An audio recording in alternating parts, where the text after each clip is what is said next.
Two of the Cubs' top pitching potential answers to the rotation could have run in the snags. I don't know. We're going to talk about Sandy Alcantara, the Marlins, and why, if the Marlins traded him, they'd have to spend a lot of money.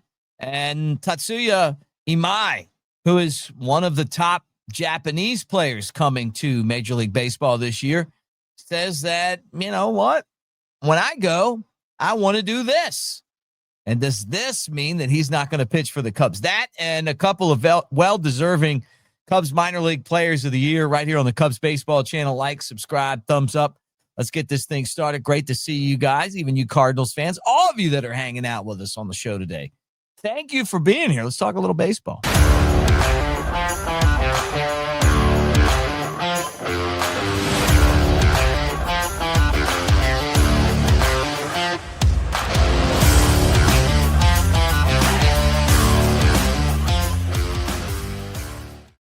Hey everybody, Mick Gillespie, Cubs baseball channel, getting ready to talk a little Cubs with you today, but make sure that you're a part of what we do here.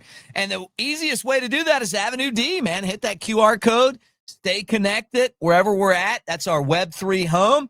That's where we got swag. That's where we're eventually going to have our store. That's where we all stay together and hang. AveD, Mick Nation, thank you guys for being part of it. And we give away swag each week.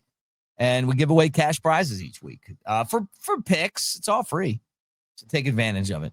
All right, here's a really funny, and I guess it's, I say funny, and I mean that in a way that's like, okay, when I heard this one, I'm like, are you kidding me?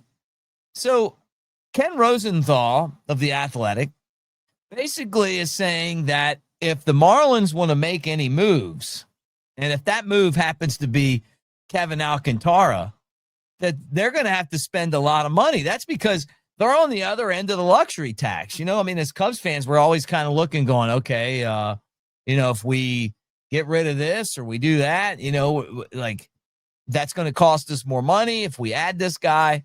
Well, they're on the wrong end of this. Basically, they haven't spent enough money. And so they're going to pay a penalty if they don't spend more money. They need to spend 1.5 times the amount they receive from the league on any payroll in a given year, right? So if they get rid of Sandy Alcantara, their payroll, which is like $70 million, that's what they're getting from, basically the league, because they pay the smaller market teams. They got to get to like 105. And if they get rid of Alcantara, who's their highest paid player, they'd be at 85. So it's just pretty funny, right? And then the best part about it is when you take the luxury tax out, their estimate for the 26 season's like under 70,000. Now, I'm not an expert on all of this stuff, but it's $17.3 million. Alcantara is their highest paid player. And remember, last year, the Cubs were very interested, and other teams were too, in adding the former Cy Young Award winner. But he was coming back from an injury, and he never really got it under control. He was never the guy that you go out and give a bunch of players for. And so they didn't trade him. Yankees were interested, Cubs were interested, other teams were interested. Now, hey, maybe he's ready. And what the Cubs love to do is that you try to buy when the the value's low, and then you sell when the value's high, right? I mean, that's any good businessman. But the Marlins might be in a spot where financially it just wouldn't make sense because they're going to get penalized if they don't spend more money.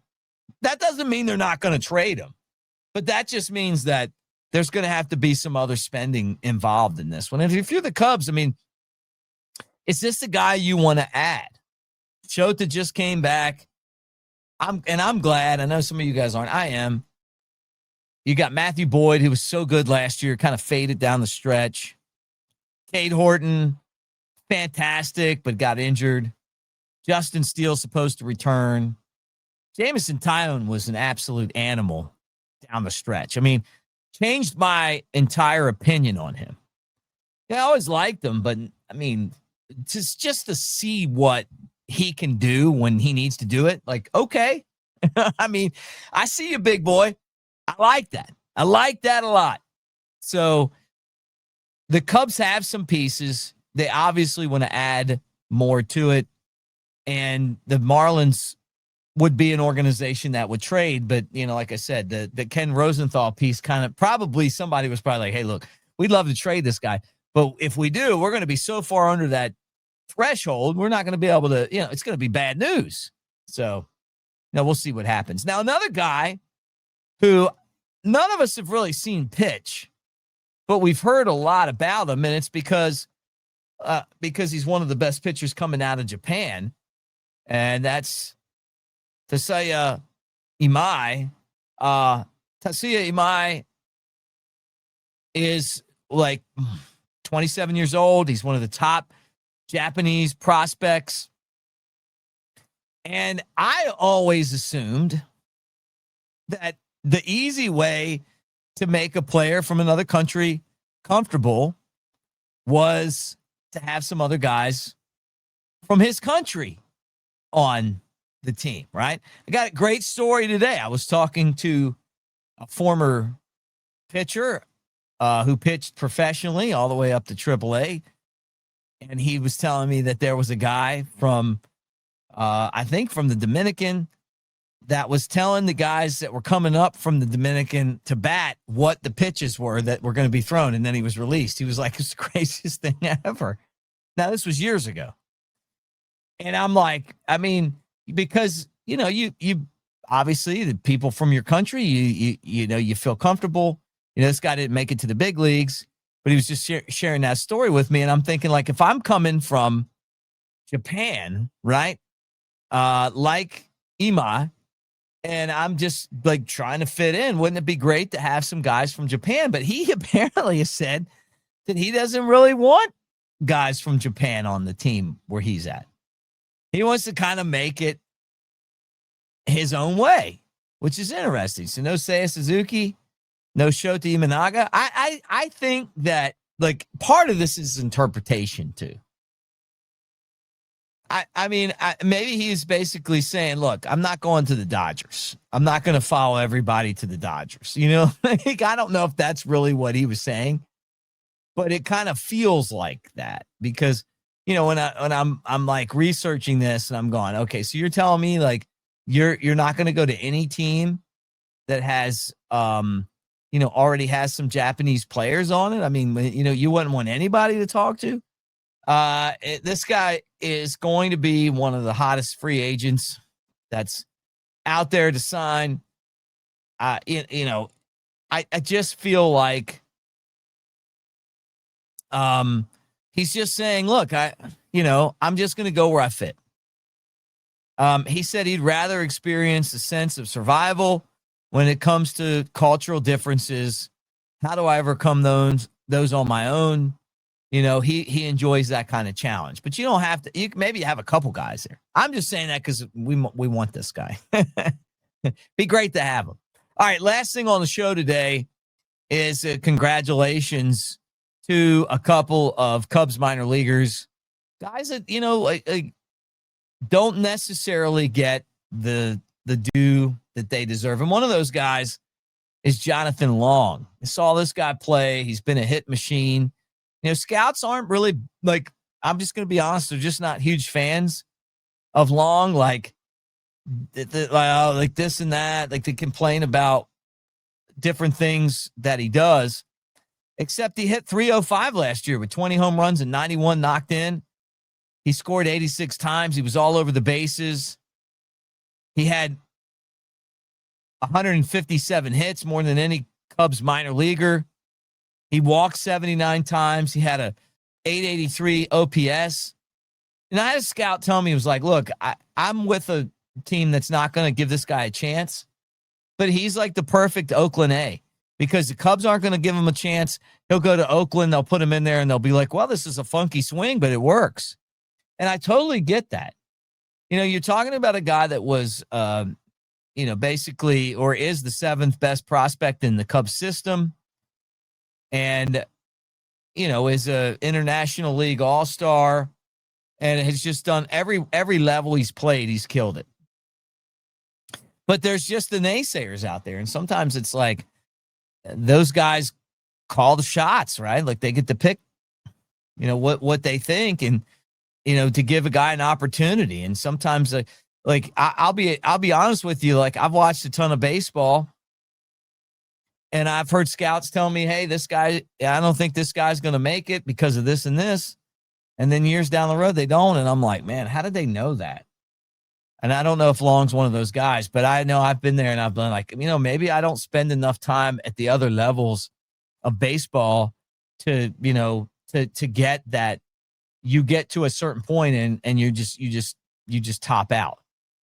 And I think that's the sentiment with Long, kind of like a Matt Mervis situation, but I don't know. Like in my mind, the guy can play. And the other guy is Jostin Florentino. He was named the Cubs minor league pitcher of the year. Congratulations to Florentino, 20-year-old. He was 5-5. He had a 2.43 ERA. Was in the Arizona Complex League with the Cubs, low A Myrtle Beach. And he ended up with 101 strikeouts, 25 walks, and 81 in a third innings. That was 16 appearances and 14 starts. Very, very nice. And I've heard this guy has some filthy stuff. He's a guy that you're all going to be excited to see. He was a Carolina League postseason all-star. Look for him to be a fast mover. He's a native of the Dominican, and he signed with the Cubs in 23 as an international free agent. But these are tough. Look, these are tough things to win in the organization. Like these are, hey, once you get that tab, people are paying attention to you. So congratulations to both guys. And I'm guessing that Florentino is going to be a dude you're going to see just kind of float through the system this year. Look for him to start in South Bend and be in Double-A if he does, well, pretty quickly. Hey, please like and subscribe. Go Cubs, go. Thank you for hanging with us here on the Cubs Baseball channel. As always, appreciate all of you guys for being here on a daily basis. It really does mean a lot to me when I look up and I'm like, man, you know what? We're, hanging every day talking baseball. And you guys are in the comment section and you're doing your thing. And also, again, make sure that you're part of Avenue G. Join Mick Nation. Chance to win swag. We got our hats. We got some T-shirts coming. We give away weekly cash prizes. I know there's a ton of Bears fans that are on here, but some Colts fans. I've seen you guys. And some Packers fans like Boyd. Seen you guys as well. We try to put those games in there to make it fun right now. While baseball is, obviously on hiatus. So thank all of you guys. And I want to remind you that if you're looking for something to do, say you're saying to yourself, like, look, I want to impress someone really close to me. Things haven't gone well, and I want to make up to them. You're like, what am I going to do? I'm going to take them to the Smoky Mountains. I want to show them talking bears and fish. We got all that for you. Sevierville, Tennessee. Christmas lights are up. It's a great time of the year to get there. And the fish talk. When you head to the Smoky Mountains, it's only natural to visit Sevierville. Even we had to check it out. And we've been here our whole lives. Experience the adventure of a lifetime. I'm king of the world. Even you can get a bird's eye view of the Smokies. You're going down, Billy. Whoa. Your Smokies start here.